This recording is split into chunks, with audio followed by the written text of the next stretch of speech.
What is the most embarrassing thing your child said in public? 1. Paying for items at a department store. In that loud little kid voice, my daughter asks, "Why does that man have a mustache?" I don't know what she's talking about. And I don't see any man, so I ask, "What man?"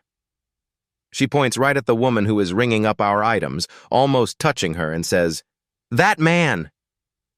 She was clearly a woman, but she had a lot of hair over her lip. I wanted to seep into the floor. At least she was really nice about it. 2.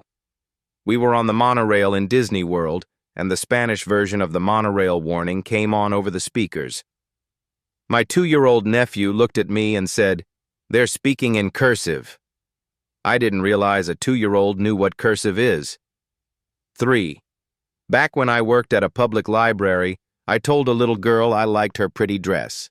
She twirled around in it and said very loudly, "My mommy stole it from Target." Her very embarrassed mom said, "I said it was a steal. I got it for a really good price." 4. Standing in a line at a grocery store back in the later 80s. Young daughter was sitting in the grocery cart seat facing me.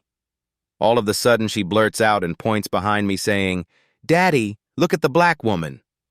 Embarrassed as I turned around to apologize, and she was white but wearing a black dress. I was relieved and she started laughing. 5.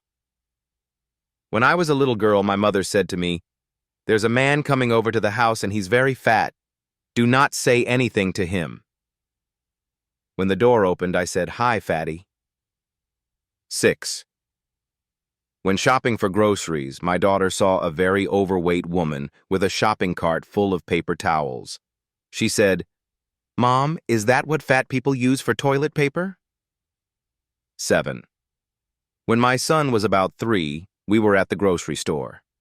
I turned into the wine aisle and my son said, "Look, Mama, Grandpa's medicine."